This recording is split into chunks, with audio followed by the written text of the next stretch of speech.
pourquoi est-ce que j'ai décidé de faire un cours sur Rasag, sur Rav Saadia Gaon? Parce que déjà c'est un auteur très intéressant, mais la différence, si on le compare par exemple à Maïmonide, c'est que le Rambam, il va pas directement aux choses. Lui, c'est quelqu'un qui va exposer systématiquement de manière franco tout ce qu'il pense. D'ailleurs, il s'adresse pas aux mêmes personnes parce que Rasag, il veut s'adresser au plus de gens possible, et le Rambam, lui, il veut filtrer.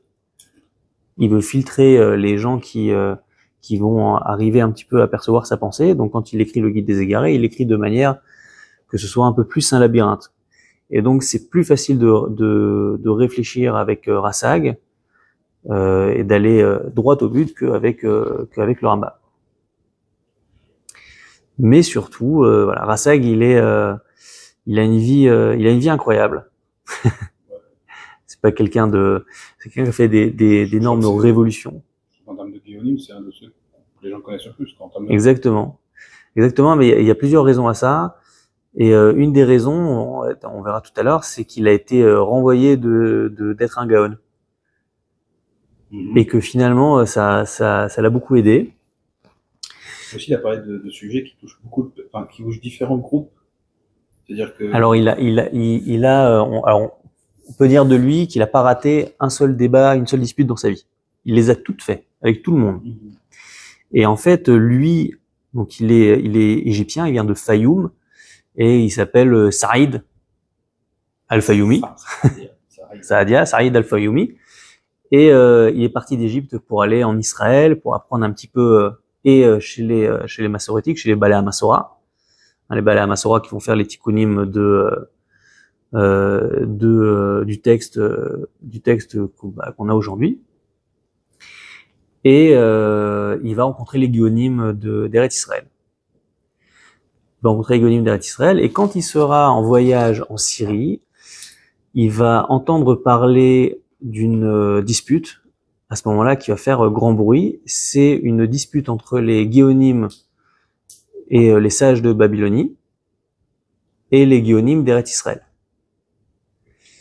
Parce que les Géonim d'Eretz Israël, c'est eux qui vont fixer le calendrier.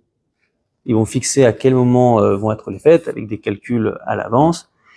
Et les sages de Babylonie, ils ont un petit différend avec les sages d'Eretz Israël sur la question de Rosh Hashanah. Et à un moment donné, ça va faire que quand le Gaon Rabbi Aaron Ben Meir, il va fixer le calendrier, ça va pas être le même calcul en Babylonie et en Eretz Israël.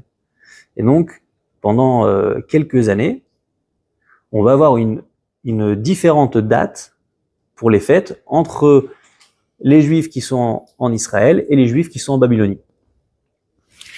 Et celui qui va prendre cause pour les sages de Babylonie, c'est Rasag. Et Rasag, il va écrire des pamphlets, il va se battre jusqu'au bout pour montrer à tout le monde que Aaron Ben Meir, qui s'appelle Ben Meir, donc Meir c'est celui qui éclaire, il va l'appeler le marchir, celui qui rend les choses obscures, et il va gagner, il va montrer à tout le monde que vraiment il se trompe, et même ceux qui sont en Eretz Israël, ils vont au final accepter la déa de Rasag. Et ça va lui donner un énorme prestige auprès des sages de Babylone. J'aurais dit celui qui est aveugle, mais c'était l'idée.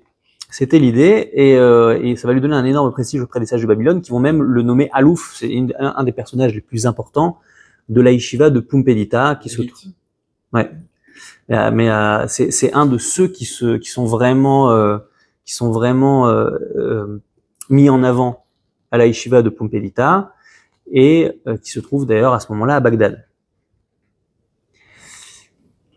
Et donc lui, il va aller à Bagdad, et il se trouve que là-bas, il y a deux yeshivot, la yeshiva de Pumbedita et la yeshiva de Soura, qui ne sont plus ni à Pumbedita ni à Soura, parce que, il y a eu des problèmes, persécutions, etc. Et ça a fait que la yeshiva de Soura de Pumbedita se trouve à Bagdad, qui est en plus d'être le centre religieux juif de l'époque, puisque les deux grandes yeshivot se trouvent là-bas, mais c'est aussi le centre de l'empire musulman abbasside.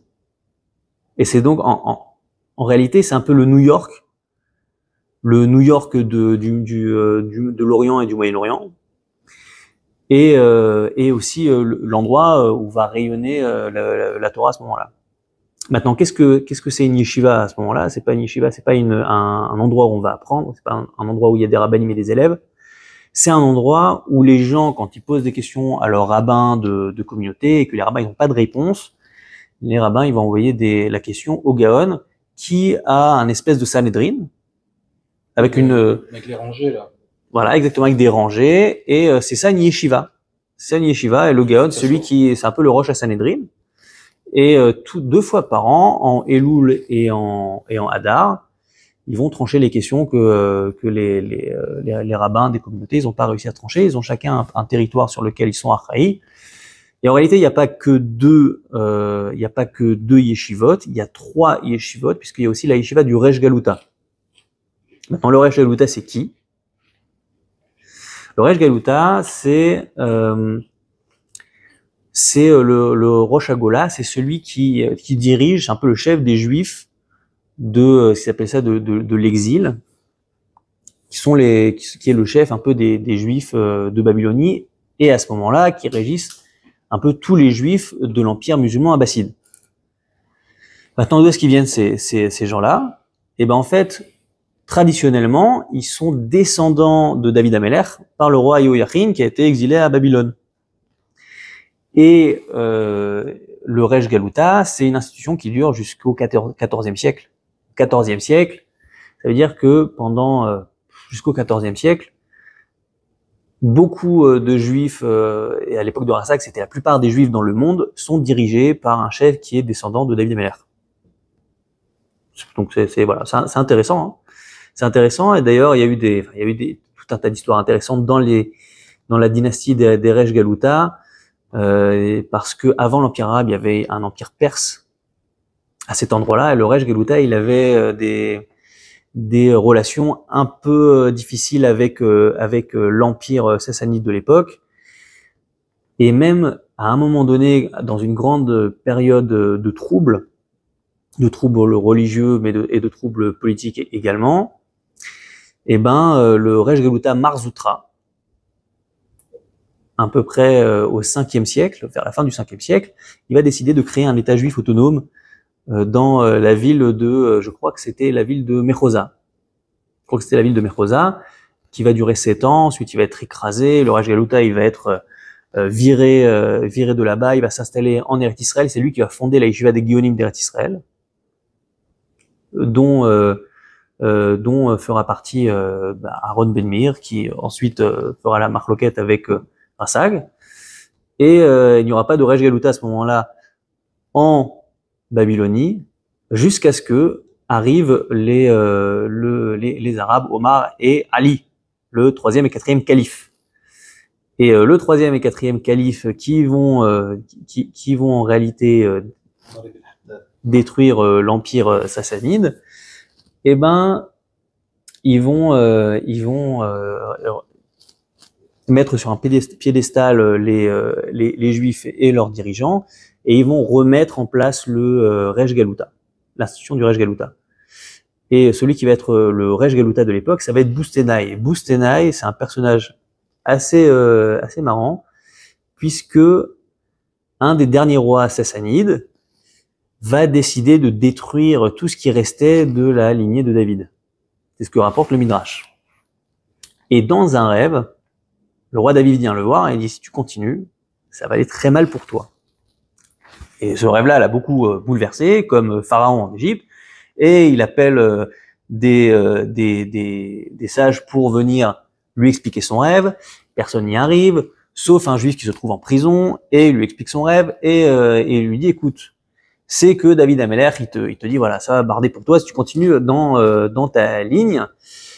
Et il lui dit, écoute, voilà, il y a une femme qui est enceinte et qui va faire naître le dernier descendant de la lignée de David. cette femme-là, tu vas la protéger, tu vas t'occuper d'elle, et ça ira très bien pour toi. Et donc, il va le faire, et celui qui va naître, ça va être Boustenai, celui qui va devenir le Resh Galuta, et il va être reconnu Resh Galuta par Ali, le quatrième calife, parce que il se trouve devant lui, et il y a une mouche qui se pose sur sa tête, et au lieu de l'envoyer voler, il continue à regarder Ali, et Ali, il lui demande pourquoi il ne fait pas ça. Alors il dit voilà, dans ma famille, quand on est devant un roi, on fait rien, on bouge pas, on ne fait pas s'envoler de mouches. Et donc il va prendre ça pour un geste de noblesse Ali, et il va dire bon bah ça doit être toi, puisqu'il avait un concurrent à ce moment-là, Boustenai, ça va être toi le Resh Galuta.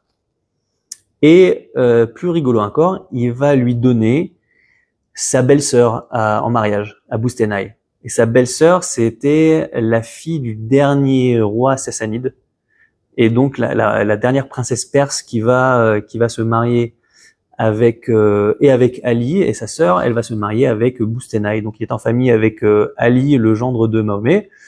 Et donc voilà, c'est assez rigolo. Et c'est pour ça que les Géonim, d'ailleurs, ils vont avoir un chotémet. On raconte qu'ils ont un chotémet, un sceau qui a la forme d'une mouche, à cause de cette histoire de mouche et de Boustenai. Voilà. Puis il y a toute une histoire, parce que Boustenai, il est marié avec une juive, il est marié aussi avec la princesse perse. Il va avoir des enfants des deux, et il y aura un rachad, on va suspecter que la princesse perse, elle est pas assez bien convertie, et donc les descendants de la princesse perse, ils seront regardés d'un mauvais œil. Et ça va durer pendant quelques siècles comme ça, où les descendants de la mère, voilà. Et donc donc voilà. Mais en tout cas, c'est marrant, puisque le Resh Galuta, il est en famille avec Mahomet par alliance, avec le calife Ali, quatrième calife Ali. Donc c'est voilà, c'est intéressant comme le monde est petit. Et donc le Resh Galuta, c'est ce personnage-là, et on raconte de lui que quand il arrive devant le calife, et ben, il y a tout un truc, puisque le calife il le considère qui était très important. Et donc à ce moment-là, il y a la yeshiva aussi du Resh Galuta, et il y a les deux yeshivot de Soura et de Pumbedita qui se trouvent tous à Bagdad à ce moment-là. Et la yeshiva de Soura, et ben le niveau baisse, plus personne ne veut s'adresser à elle, s'inscrire là-bas pour bosser en tant que élève et dayan. Et le candidat qui devait remplacer le Gaon de la yeshiva, finalement, il est décédé, et on va décider, le Resh Galuta, il va décider que ce sera Rav Saadia Gaon. Et pourquoi c'est un chidouche, pourquoi c'est inattendu? Parce que en général, ça fait des siècles que les Géonim, ils sont décidés entre quelques familles. Il y a quelques familles qui gèrent la direction des yeshivot, et là, c'est quelqu'un qui arrive d'Égypte, on ne connaît pas sa famille, on ne sait pas d'où il débarque et tout, mais c'est le seul qui va pouvoir un peu sauver la réputation de la yeshiva de Soura, et donc il devient le premier Gaon qui est en dehors de ces familles-là, et qui va diriger la yeshiva de Soura. Mais avant ça, on dit au Resh Galuta, fais très attention, à Resh Galuta David Ben Zakkai, très attention à toi, parce que ce type-là, il est sérieux, et quand il aime pas un truc, il le dit, et lui, la politique, ça l'intéresse pas. En gros, c'est quelqu'un que voilà, il aime bien. S'il faut se disputer, il se disputera. Donc voilà, fais très attention. Mais voilà, David Ben Zakkai, il décide quand même de le nommer à la tête de la yeshiva. Et 2 ans plus tard, il y a un psak de Ben Zakkai qui est rendu par rapport à une histoire. Je crois que c'est une histoire d'héritage. Et il lui faut la signature des deux roches, des deux Rashi Yeshivot, des deux Géonim de Pumbedita et de Soura. Et Rassag, il trouve que son psak, il est vachement intéressé, et que c'est pas un bon psak du tout. Il refuse de signer, donc il entre en guerre avec le Resh Galuta, avec David Ben Zakkai. David Ben Zakkai le destitue de la direction de la yeshiva. Et Rassag, avec ses partisans, puisqu'il avait quand même pas mal de partisans, il décide de nommer un Resh Galuta alternatif, le frère de David Ben Zakkai. Donc lui, il décide que voilà, toi t'es plus Gaon, et l'autre il dit bon bah toi t'es plus Resh Galuta, c'est maintenant un autre Resh Galuta, mais qui va mourir 3 ans après, et donc finalement il y aura pas de nouveau Resh Galuta, ce sera pas comme l'histoire comme l'histoire du pape d'Avignon. Et donc Ben Zakkai, il reste Resh Galuta. Et 7 ans après, 7 ans après, t'imagines une dispute qui durait très très longtemps. 7 ans après, Ben Zakkai il va trop loin. Et en fait, dans un dîme qui doit se faire, où les deux balédinim, ils ont décidé que pour gérer leur cas, un a choisi David Ben Zakkai et l'autre a choisi Rasag, qui devaient se retrouver pour faire un din. Parce que quand tu devais être jugé à ce moment-là, tu pouvais décider chacun décider d'un dayan, et les deux dayanim ils décidaient d'un troisième dayan pour juger. Et donc chacun, ils ont choisi et Rasag et l'autre a choisi Ben Zakkai. Ben Zakkai il est un peu trop loin au niveau de la violence puisque ça l'a un peu, il a trouvé que c'était vachement insultant. Et donc comme il allait trop loin, les gens et les hauts dignitaires de Bagdad, ils ont décidé quand même de faire pression sur lui pour qu'il fasse la paix avec Rasag. Et donc il a fait la paix avec Rasag et tout est rentré dans l'ordre à ce moment-là. Et voilà. Mais en tout cas, il y a eu des grosses disputes avec le Resh Galuta. Et une autre grande dispute. Alors vraiment ça, pourquoi est-ce que j'ai dit que grâce au fait qu'il a été destitué d'être un gaon, eh bien ça a fait que les gens se souviennent de lui. Parce que toutes les grandes créations comme le livre Emunot Vedeot qu'il a écrites, il aurait pas pu les écrire en tant que gaon. Et les Géonim d'ailleurs, ils écrivaient pas tellement, même pas du tout. Les livres qu'on a de la période des Géonim, c'est pas des Géonim qui les ont écrits. Même les Sheiltot de Rav Achai Gaon, le Rav Achai Gaon n'était pas un Gaon de Yeshiva. Il aurait dû l'être, finalement il n'a pas été. Et donc il n'y a pas de Géonim qui ont écrit des livres de halachot ou des livres et lui, il a été destitué d'être Gaon et donc il a pu passer son temps à écrire et vraiment à écrire des trucs qui sont restés pendant très très longtemps, qui lui ont valu d'être les achers, de rester dans le souvenir des gens. Autre chose. Le Rambam aussi était très controversé.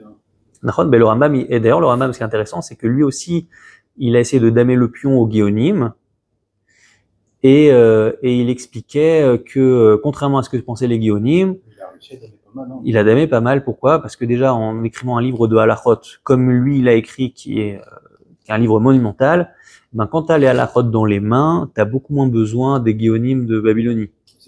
Ça, c'est aussi d'expliquer par rapport à l'époque aussi des Géonim, certaines psaques qu'ils pouvaient avoir. Certains psaques qui allaient pas, mais aussi de dire que, et ça il écrit dans l'introduction de Mishneh Torah, que contrairement à ce que les Géonim pensaient d'eux-mêmes, ils n'avaient pas l'autorité sur l'ensemble du Ham Israël, ils n'étaient pas Mekoulémus sur l'ensemble du Ham Israël. La dernière Yetzira qui était Mekoulémus sur l'ensemble du Ham Israël, c'était le Talmud.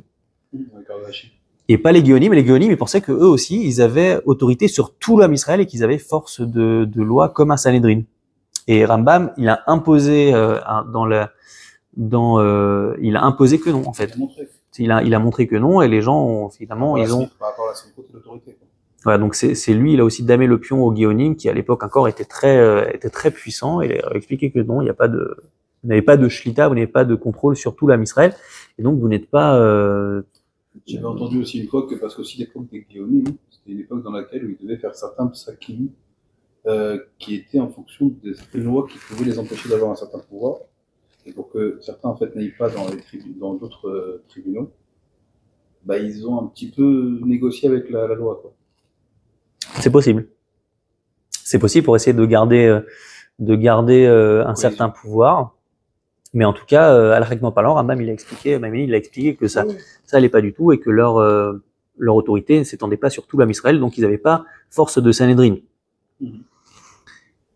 Et Rasag, il est aussi connu pour autre chose, c'est qu'il a écrit une très belle traduction en arabe de la Torah, alors c'est rigolo puisqu'il écrit dans l'introduction de sa traduction, il écrit comme ça. Pendant un certain temps, je n'ai pas voulu traduire. Il a dit qu'au début, il avait vu des traductions en arabe, qui était la langue des Juifs de l'époque, mais qu'il n'avait pas trouvé de bonne traduction de la Torah. Et donc lui, il a toujours pensé peut-être qu'il ferait une traduction de la Torah, etc. Mais il l'a pas fait et tout parce qu'il s'est dit voilà, si je la je la fais et que finalement quelque part dans une contrée lointaine, il y aura sûrement, on va sûrement trouver des meilleures traductions que la mienne. Et ben voilà, j'aurais un peu peur de me dévoiler comme ça et que finalement on trouve des trucs, des meilleurs trucs qui ont été écrits.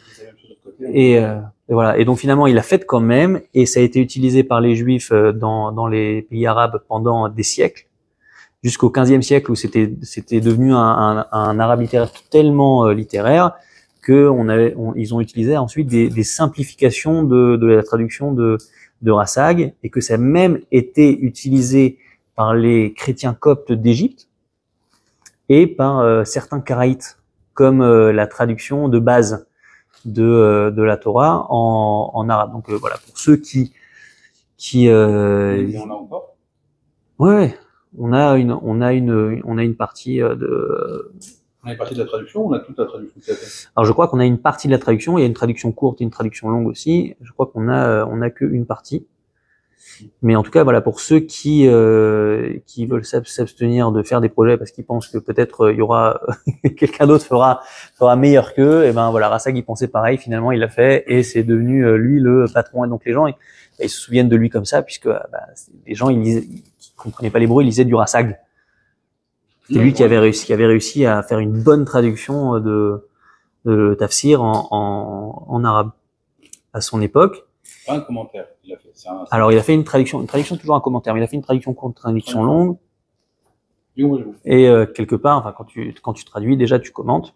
Il a fait en arabe, en écrivant en hébreu, quoi, comme... En arabe avec les lettres hébreux. En arabe avec les lettres hébreux. Et il a écrit d'autres livres qui sont en rapport avec la grammaire. Il a écrit il a écrit un dictionnaire. Il a écrit aussi sur la grammaire, et c'est comme ça aussi qu'on sait que le Samer et le Sin se prononcent pareil, toutes les autres lettres se prononcent différemment. Ouais, mais il a fait beaucoup dans ce sens-là. Il a écrit sur un livre sur les télim pour choisir comment tu choisis quel télim à lire pour quelles circonstances. Mais par rapport au dictionnaire, ce qui est intéressant, c'est que c'est pas selon le début de la lettre, selon la fin des mots. Pourquoi? Parce que c'est un dictionnaire qui sert aux poètes qui veulent écrire des poèmes et donc qui veulent faire des chaosim, qui veulent faire des vers, et de pouvoir utiliser les mots de la Torah et faire des belles créations littéraires. Donc c'est assez. Le dictionnaire, on l'a encore. Ouais, le Agron, il s'appelle le Agron, on l'a encore. Et alors pourquoi c'est intéressant aussi qu'il soit occupé de grammaire? Parce qu'il a été révolutionnaire dans plein de trucs. Déjà, il a été un de ceux qui sont, on va dire, rentrés dans la bataille contre les Karaïm. Ouais, allez, à cette époque-là, ouais, mais à l'époque du Rassag, les Karaïm, ils étaient extrêmement puissants. À l'époque du Rambam aussi, mais l'âge d'or, c'était vraiment Xe siècle où les Karaïm, ils étaient extrêmement puissants. Et les Karaïm, ils se sont formés, on va dire, comme groupe au 8e siècle, certains disent plutôt au 9e siècle. Et ils se sont fédérés surtout autour de la figure de Hanan ben David. C'était quelqu'un qui devait être nommé Resh Galuta, selon la tradition, en tout cas selon la tradition des rabbiniques, et qui finalement il n'a pas reçu le titre, et pour se venger, voilà, il s'est mis à dire non, mais j'accepte pas l'autorité des rabbins. Il a été mis en prison. Finalement, il s'en est sorti en disant non, mais moi je suis le Resh Galuta, mais d'une autre religion juive, qui est la religion des Karaïtes. Et il a fédéré autour de lui tout un tas de groupes qui déjà avant n'acceptaient pas l'autorité des rabbins, puisque à cette époque-là, il y avait encore des groupes qui n'acceptaient pas l'autorité des rabbins, qui se disent qui sont les héritiers des tzdukim, des prêtres sadducéens, mais c'est pas tellement loin de la vérité, puisque on sait que le judaïsme, qui n'était ni chrétien ni rabbinique et qu'on appelle synagogal ou hellénistique, il avait aussi des prêtres qui officiaient même après la destruction du temple dans tout un tas d'endroits, et c'est possible que certains groupes se soient fédérés autour de la figure de Hanan ben David, et que soient ensuite appelés les Karaïm, et que finalement c'est un groupe qui s'est constitué à ce moment-là, mais qui étaient des sous-groupes, des petits groupes comme ça qui existaient depuis des siècles. C'est très très possible. Et à ce moment-là, ils avaient une puissance incroyable. Et il se concentrait sur la grammaire et sur le pirouge, sur l'interprétation du texte.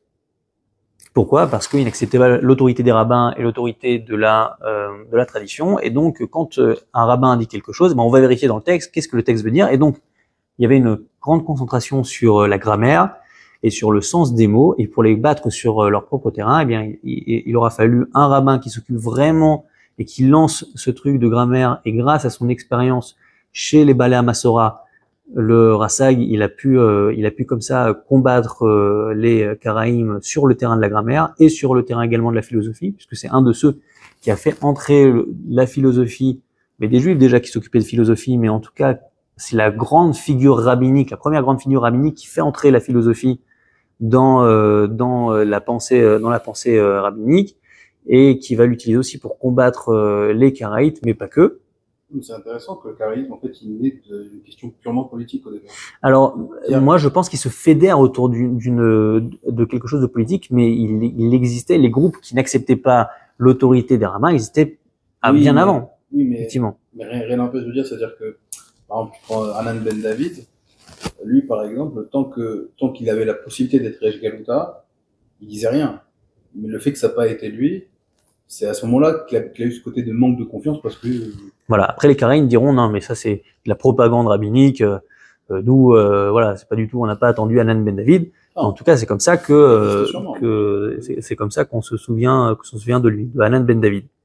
Et dans la recherche aujourd'hui, alors il y en a certains qui disent qu'il faut faire la différence entre Hanan Ben David et le groupe qu'il a eu autour de lui, et les Karaïm vraiment qui se sont formés avant lui. Qui se sont formés, non pas spécialement avant lui, peut-être même après lui, en parallèle. Mais en tout cas, dans la tradition, on se souvient de lui comme celui qui a formé le mouvement karaïte, qui se trouve aujourd'hui, le centre mondial se trouve à Ashdod. Et il n'y a plus beaucoup de Karaïm aujourd'hui d'ailleurs. Il se trouve quelques dizaines de milliers dans le monde. Le centre mondial se trouve à Ashdod. Et je me souviens qu'il y avait un centre aussi à côté de chez moi quand j'habitais à Ashdod, une synagogue karaïte. C'est un des derniers centres dans le monde en fait. Mais à l'époque, ils étaient extrêmement puissants. Le Rambam, effectivement, les combat encore. Et alors, le Rambam, c'est très intéressant aussi parce que il y a des lettres contradictoires. Il écrit une lettre au début en disant, voilà, les Karaïm, c'est nos frères. Il faut pas leur faire du mal, etc. On est tous juifs, en gros. Ce qui peut s'expliquer par le fait que quand le Rambam, il écrit les 13 articles de foi, à la fin des 13 articles de foi, il dit, voilà, tous ceux qui respectent ces articles de foi, ils sont considérés comme faisant partie du Ham Israël, et il faut les aimer, etc. et tout. Les articles de foi, c'est pas de la halakha, et les Karaïm, ils peuvent totalement adhérer à ces 13 articles de foi. Il n'y a pas tellement de débat là-dessus. Donc peut-être à partir de ça, voilà, il est considéré comme des juifs. Mais il y a eu des dissensions entre eux, donc il y a eu aussi d'autres lettres plus virulentes de Rambam quand même au sujet des Karaïm. Mais il y a une lettre, effectivement, on dit voilà, les Karaïm, c'est nos frères, il faut pas... Après, il dit non, mais on peut pas aussi être Metzaref Otam la Minyan. Pourquoi? Parce que quand un Karaï te dit moi je crois pas en l'autorité des rabbins, mais c'est les rabbins qui ont façonné le Noussar de la Tfila, c'est un peu contradictoire de Metzaref Oto. Voilà, et c'est un peu contradictoire de Metzaref Oto au Minyan. Mais à part ça, voilà, c'est quelqu'un qu'il faut. Metzaref quelqu'un dans quelque chose dans laquelle lui il adhère pas et il croit pas, ça n'a pas de sens. Ça n'a pas de sens. Mais à part ça, c'est quelqu'un qu'il faut aider, aimer, etc.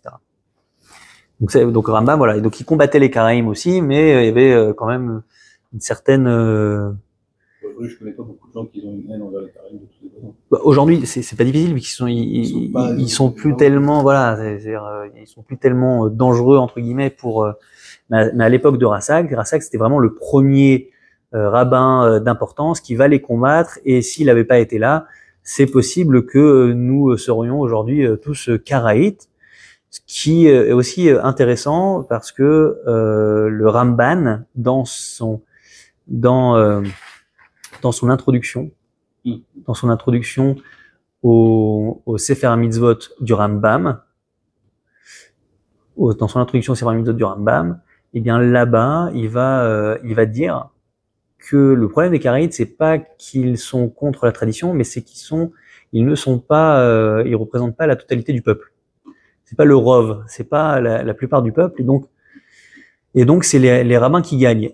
Mais si ils avaient été majoritaires, selon la logique du Ramban, de Nachmanide, eh ben, on aurait dû aujourd'hui être tous karaïtes et suivre la règle karaïte. C'est intéressant, hein, mais il dit ça.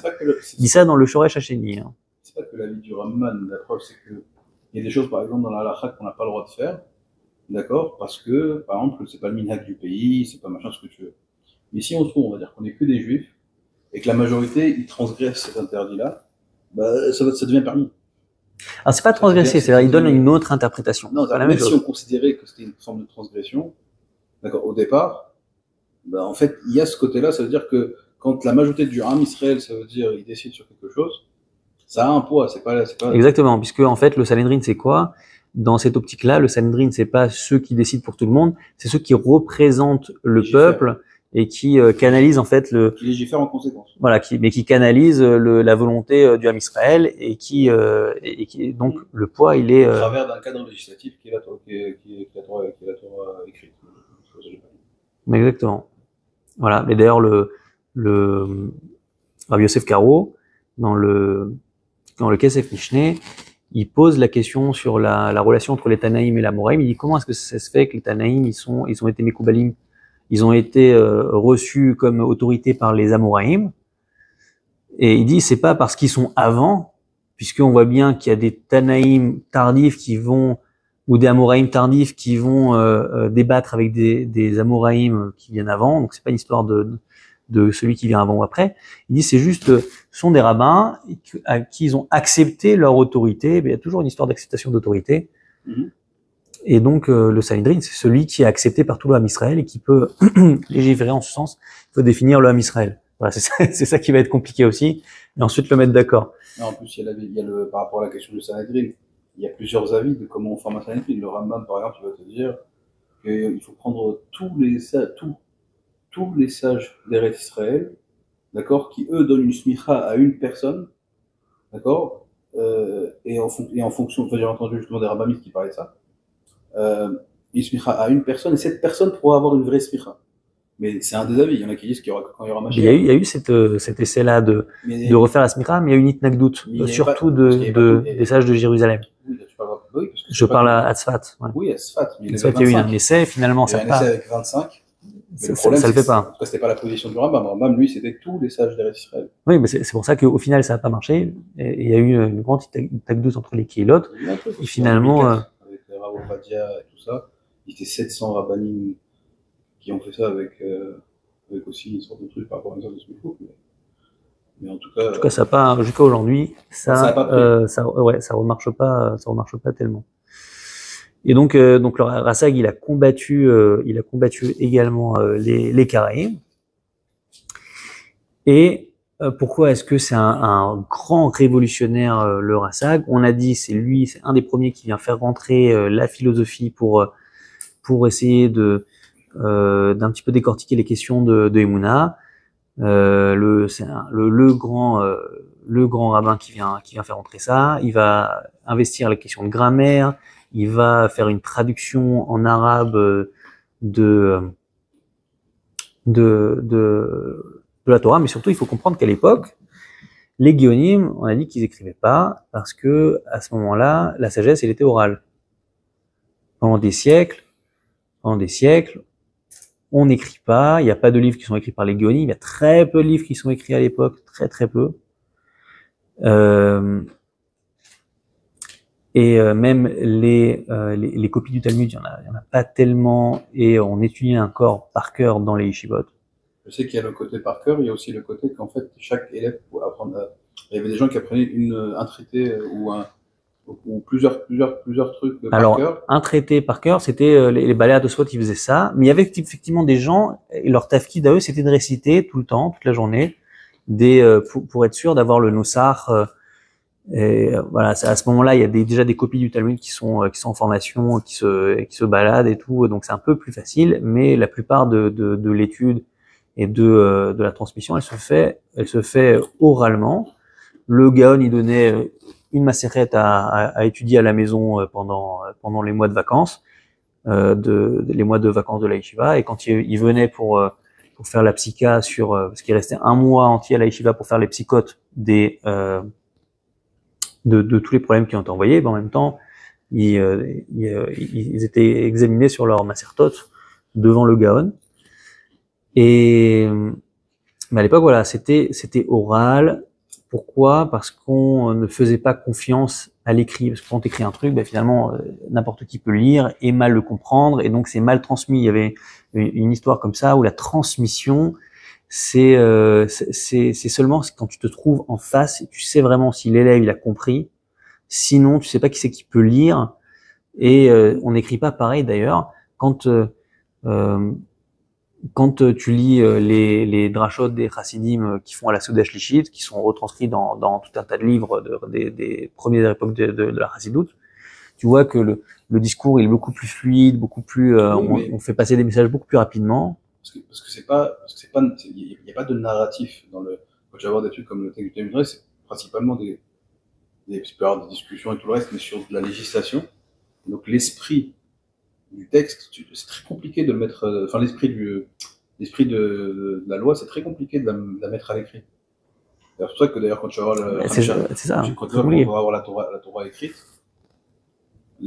c'est un cadre législatif, mais tu le vois que c'est une forme de plus de liste, tu vois, de liste avec quelques petits détails, mais c'est pas non plus.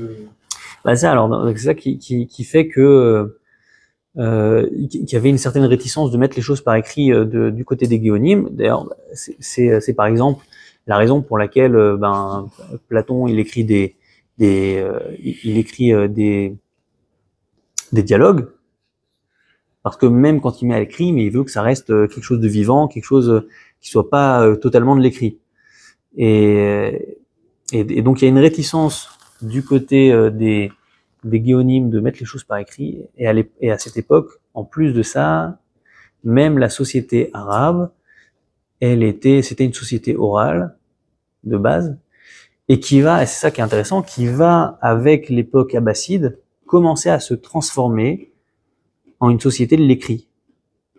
Et comme la conquête arabe, ça va englober tout un tas de territoires très rapidement, ça va imposer la langue arabe à un territoire géant, et donc il y a une espèce de melting pot et de gens et de cultures, de la philosophie, des sciences et tout un tas de trucs qui font que la foi musulmane est mise à mal, et donc il va falloir commencer à définir tout ça, à faire de la philosophie, à mettre les choses par écrit, et donc il y a un changement énorme du côté de la culture musulmane, et le premier qui canalise ça pour amener ça dans le monde juif, c'est Rassag. Rassag, c'est le premier qui écrit vraiment, et il écrit plein de trucs.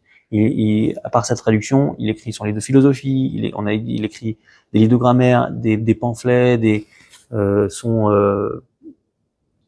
son dictionnaire, il écrit des livres de halakha qui sont jamais vus à ce moment-là. C'est des livres qui vont traiter d'un sujet, qui vont traiter, voilà, un livre. Aujourd'hui, on a tout un tas de trucs. Quand tu rentres dans une librairie, tu vas pouvoir trouver plein de livres de halakha qui vont te parler que de la question des prêts, par exemple. À cette époque-là, ça n'existait pas. Et Rassag, c'est le premier à avoir fait des textes de halakha comme ça. Et en fait, le Rambam, quand il écrit le Mishneh Torah, on passe pas tout de suite de l'oralité au Rambam. On passe par Rassag, par exemple, qui est le premier qui donne un coup d'envoi. On va faire des livres de halakha sérieux sur des sujets. On va commencer à écrire tout ça. Et donc c'est la première étape vraiment vers le Rambam. Je pense que c'est par rapport aussi à l'accessibilité qui a augmenté au fur et à mesure du temps, c'est-à-dire l'accessibilité justement de mettre à l'écrit. Alors il y a aussi, ça fait partie de la révolution à ce moment-là, même du côté arabe, où il y a il va y avoir aussi des meilleurs matériaux pour écrire, mais il y a un changement, surtout un changement de mentalité qui se fait. C'est pour ça d'ailleurs que moi je pense que si Rambam il avait été à notre époque, je pense que même le Mishneh Torah, il aurait détaillé certaines choses, même si lui il explique qu'il voulait donner un truc c'est clé en main, tu vois. Je pense qu'il aurait pris il aurait peut-être plus détaillé que ça. Je sais pas. Il y a par exemple une critique que je trouve bien de Razaï Kreskas sur le Mishneh Torah du Rambam, où il dit que si moi je l'aurais écrit, si moi je l'avais écrit, j'aurais écrit déjà les principes de pourquoi est-ce que tu fais la psycha, pour que quelqu'un puisse. Voilà. Et il dit, et c'est pour ça, et Razak Kreskes, il dit, et c'est pour ça que moi, je vais écrire un livre où ça va être exactement comme ça, où les gens pourront l'utiliser en comprenant les principes du pourquoi, du comment. Il est mort avant d'avoir écrit, bien sûr. C'est vachement dommage. Et il a eu le temps juste d'écrire sa critique philosophique de Rambam, mais pas sa critique halachique. C'est vachement dommage. Mais au niveau halachique, par exemple, le Kesef Mishneh, lui, ce qu'il dit, c'est que, par exemple, si quelqu'un, par exemple, maintenant, il va développer, on va dire, un raisonnement qui va tomber, on va dire, sur une réponse qui serait B, alors que le Rambam, il a dit A, bah, en fait, on peut pas savoir, vu que le Rambam n'a pas donné son raisonnement, on peut pas savoir si ce que va dire Rambam va contredire mon raisonnement, tu vois, qui m'a fait arriver à B, tu vois. C'est vrai. Ça, c'est ce qu'il dit le Kesef Mishneh, voilà, le Rabbi Yosef Karo. Voilà, mais tu connais la blague qu'on dit sur Rambam, surtout sur le Guide des Égarés, mais ça peut aller aussi sur le Mishneh Torah, où on dit voilà, Maïmonide, c'est Maïmonide, Yourmonide, Aourmonide, c'est chacun il a sa vision du Rambam, il dit ouais, Rambam dit, et en fait ça dépend de l'interprétation du Rambam. Et c'est vrai que là-dessus aussi, c'est dommage qu'il a pas donné les principes de pourquoi, même s'il voulait, comme tu dis, il voulait donner clé en main, voilà, maintenant vous avez la halakha, vous consultez chat Rambam Piti, et vous avez le truc. Mais je pense aussi que c'est vis-à-vis de ce modèle-là que Rabbi Yosef Karo, lui, il a fait le Bet Yosef en premier en soi. En fait, je pense que s'il y avait un modèle un peu comme ça, c'est-à-dire qu'on aurait eu, bon, on a eu des problèmes aussi par rapport au fait qu'il y avait Bet Yosef et Shulchan Aruch, on va pas se mentir. Mais un truc qui était que t'as la clé en main, et de l'autre côté, tu as aussi un livre qui va expliquer chaque truc. Alors, il y aura toujours des râleurs. Oui, je suis un râleur. Par exemple, alors le Rambam, c'est vrai qu'on lui a reproché de pas faire le kécher entre l'Agmara et comme par exemple le faisait le Rif, par exemple. Le Rif, il fait un truc qui est le long de l'Agmara. Alors on sait exactement quel psakim de l'Agmara il va utiliser parce que c'est vraiment ça suit l'Agmara. Et lui, il va écrire un livre de halachot qui n'a aucun rapport avec l'Agmara. Alors il faut vraiment chercher pourquoi est-ce qu'il est d'accord avec tel Sougia dans les Yerushalmi, dans le Bavli, dans la Tosefta, d'où est-ce qu'il prend, voilà. Et c'est très compliqué, donc on lui a beaucoup reproché ça. Mais quand Rabbi Yosef Karo il a écrit le Bet Yosef et qu'il a écrit aussi Shulchan Aruch, il y a une itnagdout de la part de grands talmudistes comme le Maharal de Prague. Le Maharal de Prague, il dit nous on n'accepte pas ça parce que la halakha se fait dans la Gemara et c'est pas parce qu'il y a un livre qui est bien expliqué, etc. et tout que ça va. Voilà, il faut continuer à partir de la Gemara. En rappelant que Rabbi Yosef Karo, lui, il a jamais dit que son livre il faisait office de. Oui, mais c'était une tendance. Lui, il combattait une tendance, le Maharal. C'est la tendance qui est sortie. Voilà. Ça, mais pas Rabbi Yosef Karo en lui-même, parce que Rabbi Yosef Karo en lui-même, il a. D'ailleurs, je sais plus c'était qui avait dit, je crois que peut-être c'était le Maharal qui avait dit que si Rabbi Yosef Karo il aurait su, je suis pas sûr que c'est Rabbi Maharal, mais c'est possible, que si Rabbi Yosef Karo il aurait su que Shulchan Aruch serait utilisé comme il est utilisé aujourd'hui, il aurait jamais écrit. Ah, ça, je sais pas. Je sais pas si c'est le Maharal, mais c'est possible. Je sais pas, mais le Shulchan Aruch de base, c'était pour les élèves qui étudient le Bet Yosef, qui ont fini le Bet Yosef, qui connaissent donc toutes les chitotes, etc. et tout. Et ben, il fallait un petit truc pour réviser, tu vois, genre faire une petite révision comme ça de temps en temps. Et donc, Shulchan Aruch, ça a été écrit, c'est un petit carnet, en fait, de poche pour les élèves pour réviser. C'était même pour toi. C'était voilà. C'est même pour lui-même. Ça veut dire à chaque fois, c'est-à-dire que il a besoin de se rappeler d'un psaque qu'il avait fait. Il n'a pas besoin de se retaper tout le raisonnement. D'accord? Bah, c'est comme un truc dans lequel il a ses psakim, un peu comme le Mishneh Torah. Mais, voilà. Donc, il y a toujours il y aura toujours des critiques quand tu t'éloignes un petit peu du Talmud et de le Maharal dans sa yeshiva, dans ses enseignements.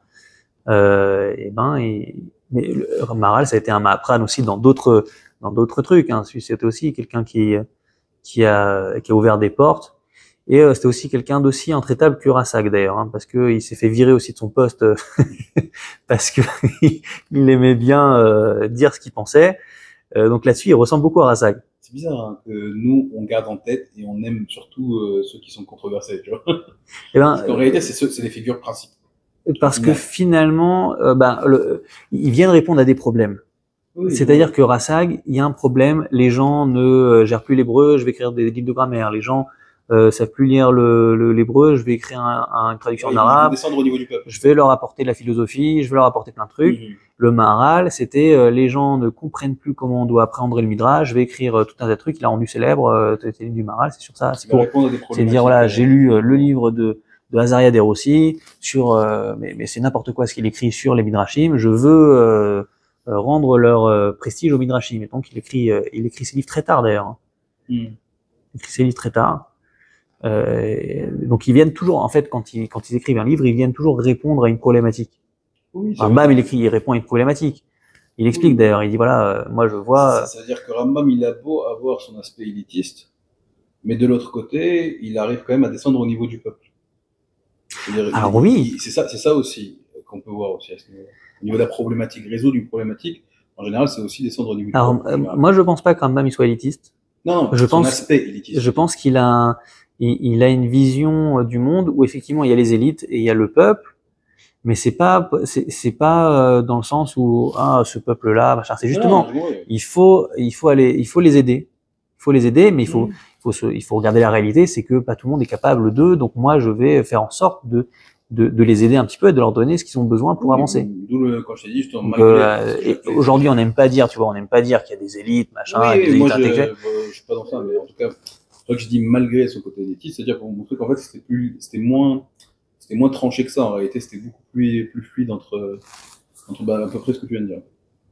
Voilà, mais Rassag, il va faire la même chose, Rassag, parce que c'est très intéressant, parce qu'ils ont une vision qui ressemble beaucoup à la vision de Spinoza par rapport à la Torah. Oui. C'est de dire que la Torah finalement, et ça c'est incroyable de dire ça, la Torah, elle a été donnée pour le peuple, pas pour les élites. Pourquoi ? Parce que les élites, en tout cas d'un point de vue théologique, ils n'ont pas eu besoin du texte. Ils n'ont pas besoin du texte, ils ont la philosophie pour arriver à comprendre le fond des choses. Mais la philosophie au sens étymologique, pas forcément au sens. La philosophie dans le sens la réflexion, la logique, la sagesse, etc. Pas au sens du domaine, quoi. C'est au sens au sens d'arriver à comprendre la réalité du monde, l'existence de Dieu, comment le monde y marche, etc. Et tout sans avoir besoin de lire les textes de la Torah. Mais tu peux pas transmettre ça comme ça à quelqu'un du peuple, surtout à leurs époques où les gens savaient peut-être pas tous lire et donc il fallait donner des histoires, il fallait donner quelque chose d'un peu plus concret. Et donc la Torah a été donnée justement pour le peuple et pas pour les élites. Oui, j'ai compris. Dire ça aujourd'hui, ce serait vraiment une bombe. Mais Rassag pensait ça, le Rambam il pensait ça. Mais dans un sens, c'est logique en soi. En soi, c'est ça. Et on peut dire que tous les maîtres kabbalistes, peut-être, ils pensaient ça aussi, puisque quelque part la Kabbale s'était donnée pour les Mekoubalim, pour les grands maîtres, etc. et tout, et la Torah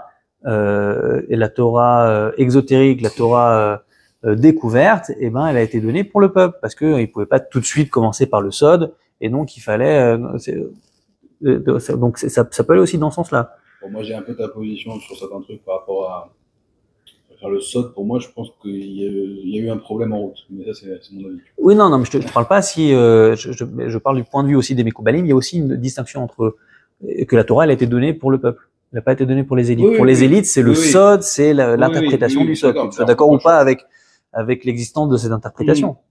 Mais donc c'est partagé par plus de monde qu'on croit. D'ailleurs, c'est justement que techniquement, même s'il y a eu quelques petites dérives à ce niveau-là, mais techniquement, on peut voir aussi que c'est pour ça que malgré le fait que c'était les élites qui parlaient de Sod ou même qui se transmettaient le Sod à une époque, ça n'avait pas normalement d'influence sur la halakha, tu vois.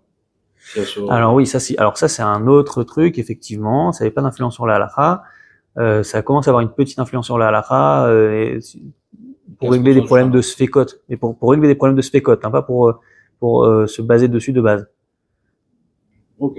Moi, pour régler dans le Shulchan Aruch, il y a des pour des petits minagim et tout, mais pas pour régler des problèmes halachiques. C'est vraiment quand t'as un safek, peut-être tu vas trouver un truc qui est réglé par le Sod, mais pas. Après le Shulchan Aruch, il va y avoir un peu plus de. Ouais, 15%, je sais que 15% de là qui n'est pas comme le Rambam, 85% c'est comme le Rambam.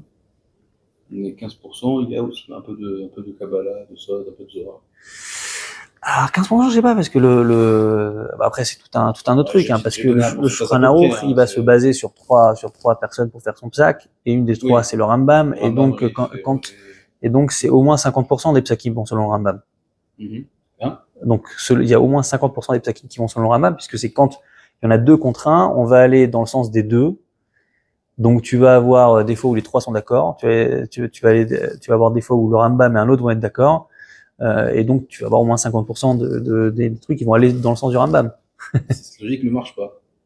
Parce qu'ils sont 3. Si tu veux dire 50% comme le Rambam, ça devrait être 50% pour chacun, et pourtant tu peux pas avoir. Oui, 50%, mais effectivement. Tu peux pas avoir 50%. Ah, Oui, parce que c'est 2 face à 1.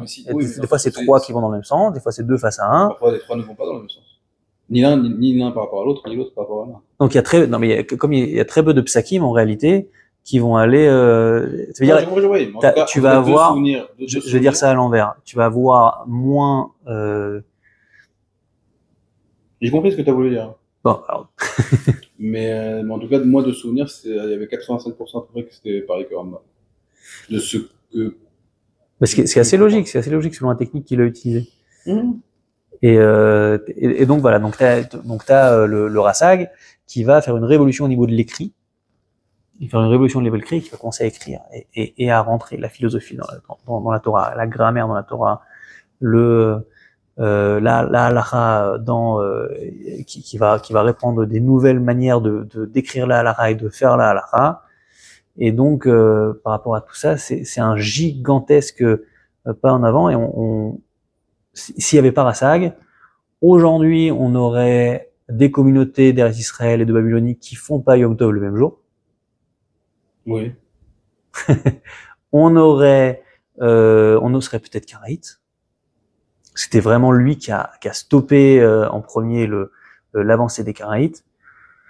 Et je pense qu'on aurait aujourd'hui, des halachot écrites et des livres écrits, mais c'est lui qui a commencé, en tout cas à ce moment-là, la révolution de l'écrit, de mettre les choses. Comment le karaïsme s'est maintenu, peut-être qu'on ne serait même plus là en tout cas. Non, c'est-à-dire oui, mais c'est pas plus comme ça. C'est-à-dire, on aurait été pareil, mais on aurait été karaïte. Non, mais ce que je veux dire, c'est que vu comment le charisme s'est maintenu, c'est qu'on aurait disparu dans la masse. Mais parce que qui lui a tapé dessus? Bien, c'est nous. D'ailleurs, les karaïtes, parce que les karaïtes, ils ont fait quand même quelques belles, ils ont décroché quelques belles victoires, puisque c'est eux qui ont apporté le judaïsme dans des contrées comme l'Inde, comme la Chine. Il y en a qui disent que c'est eux qui sont à la base de la conversion des Khazars. En fait, ils sont convertis pas au rabbinisme, ils sont convertis au karaïsme. Donc, il y a des belles quand même réussites du karaïsme, qui à l'époque était très très puissant. Oui, mais ce que moi je voulais dire par là, c'est que au final, c'est une des alternatives. Ça veut dire quelle alternative dont tu parles toi? C'est-à-dire qu'on aurait été tous karaïtes, tout ce que tu veux, ou l'alternative de dire qu'en réalité, le karaïsme, s'il est si qui aujourd'hui, c'est parce qu'en fait c'est quelque chose qui ne peut pas se maintenir. Ça, on peut pas savoir. Non, je peux pas savoir. Mais à l'époque, c'est Rassa qui vraiment donne le holà au karaïsme, et qui commence la bataille, qui arme les gens, et donc le judaïsme d'avant Rassag, le judaïsme d'après Rassag, c'est pas le même.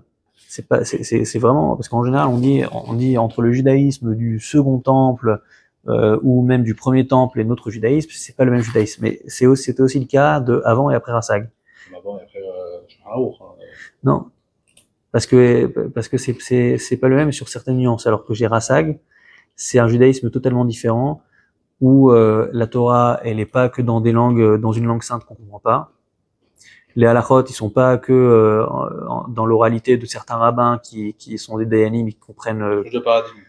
Il y a un changement complet de paradigme. La philosophie, c'est pas un truc de non-juif et ça se trouve pas en dehors des murs du Beth Midrash.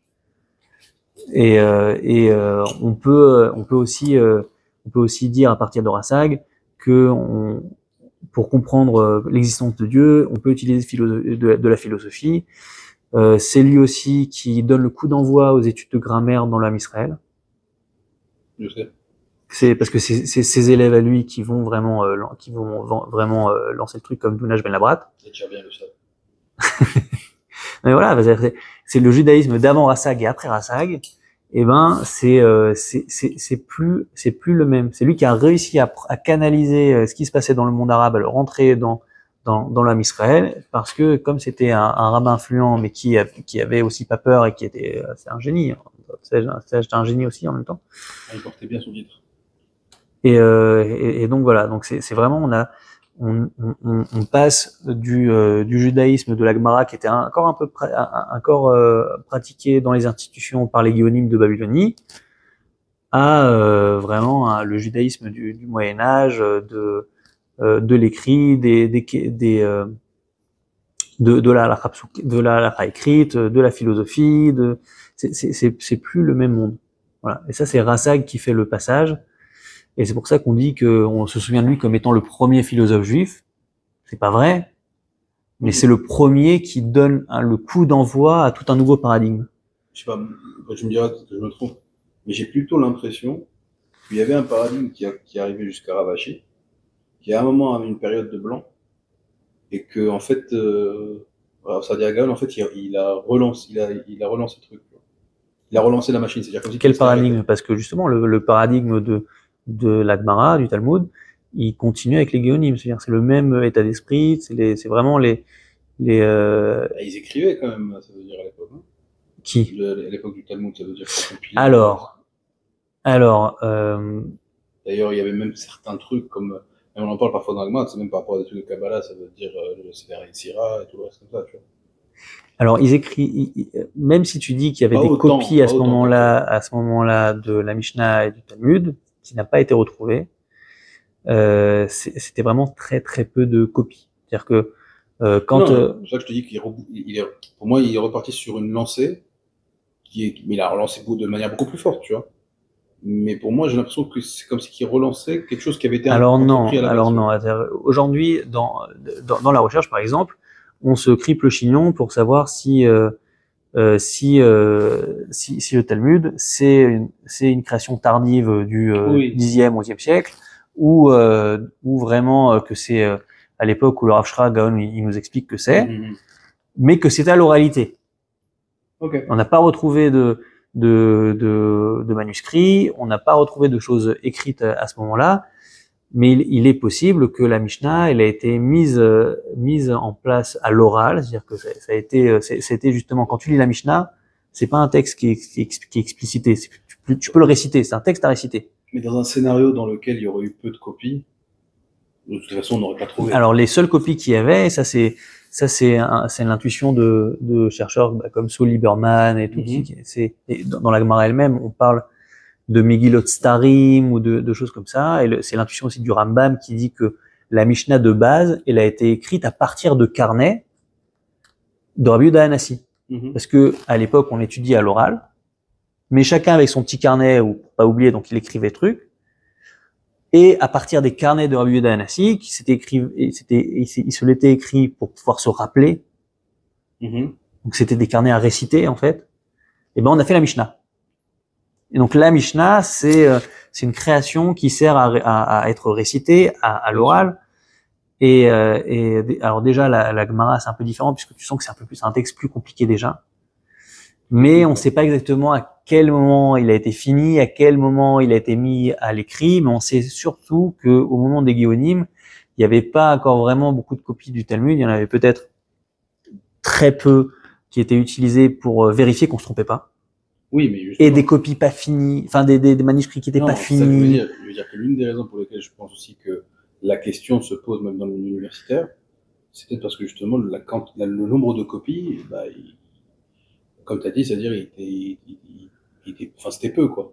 Exactement. C'est compliqué de même au niveau de la Massora, c'est-à-dire que à ce moment-là, il y a aussi un Mahapar, il y a aussi une révolution à ce niveau-là où on va inventer des nouvelles règles de comment est-ce qu'on va lire la Torah, ou en tout cas on va pas les inventer, mais on va les conceptualiser.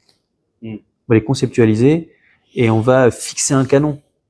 C'est-à-dire qu'à l'époque de la Gemara, du Midrash, il y a on connaît plusieurs versions. On connaît par exemple la version de la Torah de Rabbi Meir, où il y avait certaines différences. On connaît la version d'un texte qui a été retrouvé à Jérusalem, qui a été envoyé à Rome, et on dit voilà, on a retrouvé dans ce texte de Jérusalem, dans cette Torah qui a été envoyée de Jérusalem à Rome, on a retrouvé certaines divergences avec le texte. On sait qu'il y a différentes versions qui étaient des meilleures versions et des moins bonnes versions. Tu parles du Hamish Ramshay Torah là? Ouais, je parle du Hamish Ramshay Torah. Tu sais que même aujourd'hui, t'as quelques trucs mais qui n'ont pas de différence de sens. Qui ont des différences, c'est-à-dire au niveau de certaines lettres qui. Aujourd'hui, on a le même, en tout cas chez les Juifs, on a le même canon. On a le même. Ça dépend, il y a certains endroits en termes de lettres, c'est-à-dire par rapport au Yémen, entre le Yémen et d'autres endroits. Et parfois, il y a ce qu'on appelle un exemple, on peut appeler un Aleph Meshutak. Oui, c'est-à-dire t'as vraiment des mini trucs. Des trucs qui peuvent être comme ce qu'on appelle un Aleph Meshutak. Le Radak Rabbi David Kimri, il dit par exemple que le Kri Urtiv, c'était des sfekot en fait. Les Anjei Knesset Agdola, ils ont retrouvé plusieurs versions et ils ont essayé aussi de faire un travail oui, par rapport à et donc il y a des Sfarim où il y avait écrit le Kri, il y avait des Sfarim où il y avait écrit ce qu'on appelle aujourd'hui le Urtiv, et ils ont gardé en fait le Kri Urtiv pour dire voilà, on pense que c'est ça la bonne version, mais sachez que il existait une autre version où et donc sachez que ça existe. C'est Rabbi David Kimri qui dit ça dans son introduction au Sefer Yoshua. Mais ça, je me souviens, je crois qu'il prenait aussi par rapport au nombre d'écrits, là où vous avez le plus de fréquences du même truc. Ah, ça, c'était les 3 livres qui se trouvaient effectivement dans le Beth Amikdash, mais c'est pas dit qu'il y avait que ça. Oui. Il y avait d'autres versions qui ont fait avec ce qu'ils ont pu, quoi. Dans la Gemara, on sait qu'il y a des versions moins bonnes qui étaient utilisées pour enseigner aux enfants. Oui, je sais. Je suis au cours, oui. Aujourd'hui, on a beaucoup. C'est tabou de parler de ça. Mais est-ce que c'était de souvenirs, c'était des différences qui n'étaient pas non plus. Non, c'est pas énorme. C'est pas des différences énormes qui changent tout. C'est pas des différences énormes. Et c'est humain, quoi.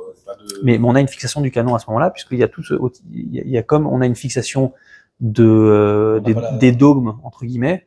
C'est-à-dire, Rassag il dit bon maintenant on va dire que la Torah, la Emouna, il faut la penser comme ça. Ben, pareillement, on va prendre les versions de la Torah, on va dire maintenant il faut lire les choses comme ça, avec tel système de lecture, etc. À partir du moment où ça change, il n'y a pas des différences si énormes, je peux comprendre qu'il crée une forme de rigidité pour que ça soit un peu plus figé, tu vois.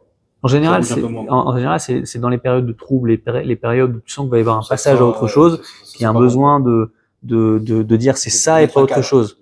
Quand tu te sens à l'aise, t'as pas besoin de faire toute cette définition. C'est comme le fait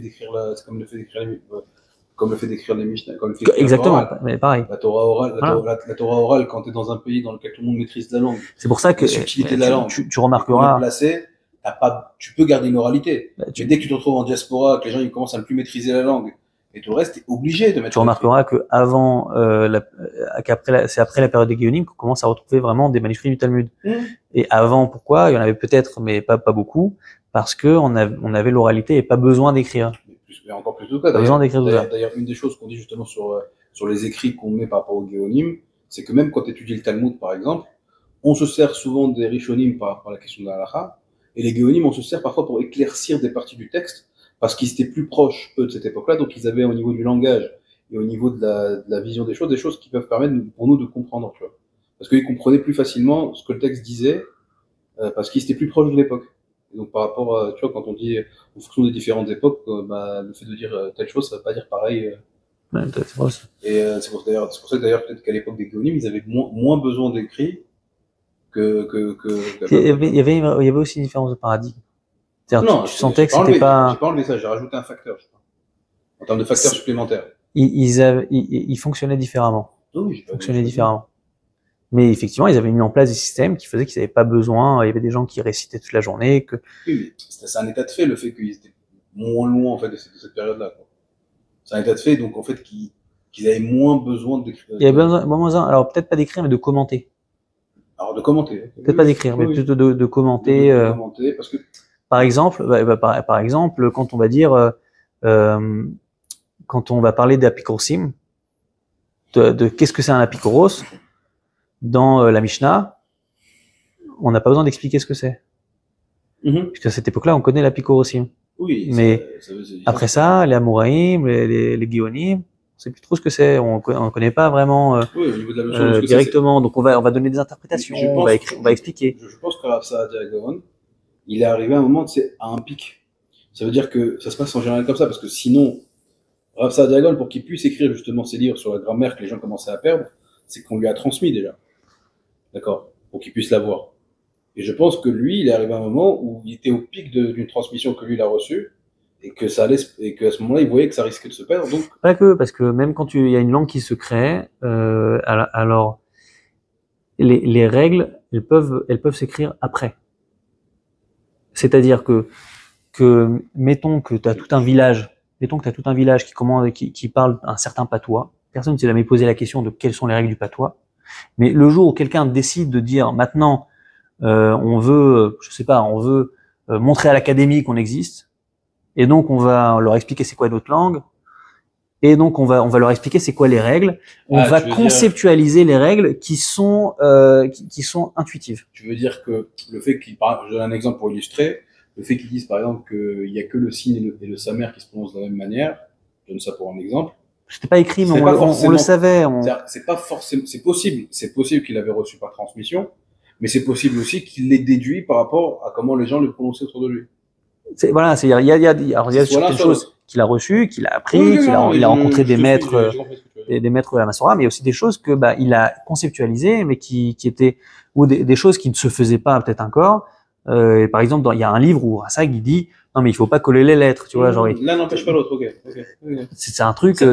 Aujourd'hui, ça a l'air tout bête, mais à l'époque, c'était voilà, il fallait le dire. On peut pas le savoir, mais c'est soit une transmission, soit une observation. C'est-à-dire, c'est soit en fait il a figé et statué par rapport au fait de figer par rapport à ce qu'il y avait à son époque déjà, ou sur certains d'autres trucs, bon peut-être qu'on ne sait pas de qui le précise, mais c'est par rapport à une transmission qu'il aurait eu. Voilà. Ça va dépendre.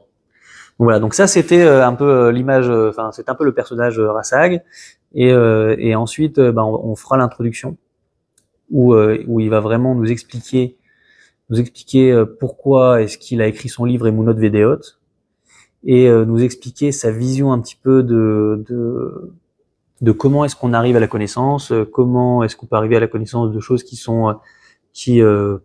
on pourrait penser qui nous dépassent, mais qu'on peut atteindre selon avec ses techniques à lui. Et ça, ce sera pour une prochaine fois.